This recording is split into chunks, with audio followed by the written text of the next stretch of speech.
Good evening, everybody. My name's Ryan Taylor. I'm the Preppy Sports Guy, and let's talk college hockey Frozen Four Edition Regional Semis. First game up, Boston University versus the Ohio State Buckeyes. I thought this was actually going to be a decent game, and for the first two periods, this was absolute great hockey. Up and down, both teams were firing on all cylinders. In the third period, Ohio State absolutely collapsed. The game ended at 8-3. Ohio State, like I said, came out like they were shot out of a cannon. They knew who they were playing, and they came out all guns a-blazing. Unfortunately, it all fell apart in the third period. They just could not keep up. They got penalties that they shouldn't have, and they let in a couple shorthanded goals, which absolutely killed their momentum. Boston University, when you're playing BU, Boston University has a tendency this season to really start off late. And they start slow in the beginning, and once they get going, they are a tough team to stop, and you cannot get a penalty on this team. They are very, very good on the power play. Boston University, after the midway part of the first period, they started cranking on all cylinders. They're great on special teams. They played a very fast game. They moved the puck well, plenty of shots. Their biggest issue in this game was way too many penalties. This is a very young team. They're one of the youngest teams in college hockey, and they play a very, very undisciplined brand of hockey. And they're way too complacent in the very early part of the game. Moving on from the moving on from the Boston University Ohio State game, we're going to Cornell versus Michigan State, the first upset of the night, and one that I predicted, by the way, and I'm very proud of that. Adam Nightingale, the head coach at MSU, did not coach well during the game. Michigan State, for really two periods, was doing everything right. They are a very, very deep team, but when the game got tight in the third period, he did not shorten that bench in the third period, and it absolutely killed them. Cornell's goalie, yes, he let in 3 goals, but he absolutely stood on his head during that game and kept Cornell in this game. And if it wasn't for him, this game could have gotten ugly and could have gotten ugly quick. Cornell played great, especially in the third period. They play a very tough, very gritty, blue-collar style of hockey, and it absolutely showed. They were playing catch-up in the first period and a half. After the midway part of the second period, they really started to skate with Michigan State, and Michigan State did not play well, and they did not shorten the bench, like I said. Their best player on the team was Ian Shane, the goalie, and they capitalized on the power play. They got a late power play in the third period, and they scored with like eight or 9 seconds left, and that sent them to the second round. Good on Cornell. All right, the next game up is Minnesota State versus Western Michigan. This is a 2-1 win over Western Michigan.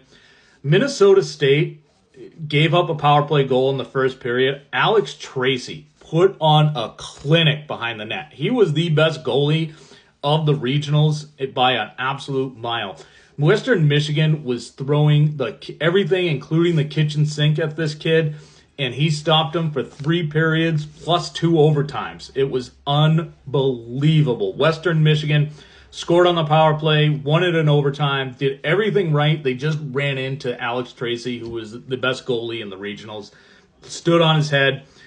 Minnesota State just did not have the ponies to overtake the Western Michigan Broncos, and they went down 2-1. But it was an incredible war of a game. Definitely fun to watch. And the most exciting game of the regionals, in my opinion, UMass versus Minnesota, 5-4 UMass. This game was blue-collar, gritty, everything you want in a hockey game. Minnesota played really well. So did UMass. However, the problem Minnesota ran into is they started playing UMass's game, which is a very blue-collar, very tough brand of hockey, and they just couldn't keep that going for 3 periods. UMass played blue collar hockey. Adar Sunayev, if I screwed that up, I'm sorry. Best player on the ice, scored 2 goals, scored the game winner in overtime for UMass. Best forward in the regionals, in my opinion. He played his ass off in this series. They just played their game and they won in the end. Minnesota played well for 2 periods.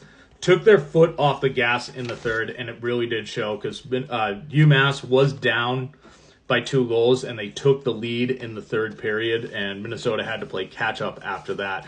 The other thing that happened to Minnesota in that game is their goalie had a equipment malfunction. He had to be replaced. They had to bring in their cold backup off the bench. Face-off win. UMass scored. It was pretty quick, and that gave UMass the lead again. Bentley versus Boston College. Boston College just did not prepare for this game. Greg Brown, the head coach at Boston College, he did not have his players prepared for this game. They walked in there thinking they were going to just trounce Bentley, and they should have trounced Bentley, in my opinion. But Bentley came out firing on all cylinders. They played really good hockey for 3 solid periods, and they just lost at the end because they just did not have the ponies to keep up with Boston College. Boston College got lucky, and they just won on talent. The game was 3-1. Boston College's Ryan Leonard had an empty netter at the end of the game. Not a very impressive start to Boston College in this in the regional semifinals, and it should not have gone that way. Quinnipiac versus UConn, very, very boring game. It was 4-1 UConn win. Quinnipiac played lifeless hockey, fell behind early, and just could not get into their groove. They had a couple spurts of life in the second period, but that's about it. UConn played well, moved the puck well. Tung, their goalie, played out of his mind in the regionals, played very well against Quinnipiac. They had very solid goaltending out of him, forced Quinnipiac to play their game, and Quinnipiac was just playing catch-up the whole game. The other snoozer was the Denver versus Providence game. 5-1 Denver University. Denver, the Pioneers, they are an absolute machine. They seem inevitable in this tournament. They have been the best team in the regionals so far. They played solid 3 periods of hockey. They set the pace of play. Solid on special teams. Too many penalties. That is one thing I will say. They played very undisciplined. Providence just could not keep up with them, and that's kind of what put them over the edge at the end. Providence totally outclassed. They were chasing Denver the whole game. Plenty of power play opportunities, and they just could not take advantage of it. And it did not. And that's how it ended. 5-1. And the final nightcap, the Penn State versus Maine, another 5-1 game. And I totally missed on this one. I thought Maine would beat Penn State. Penn State just came out flying. Maine got an early goal, a kind of a fluke goal in the first. Penn State did not let that get behind them, and they just stepped on the gas for 3 periods of hockey and just totally dismantled Maine.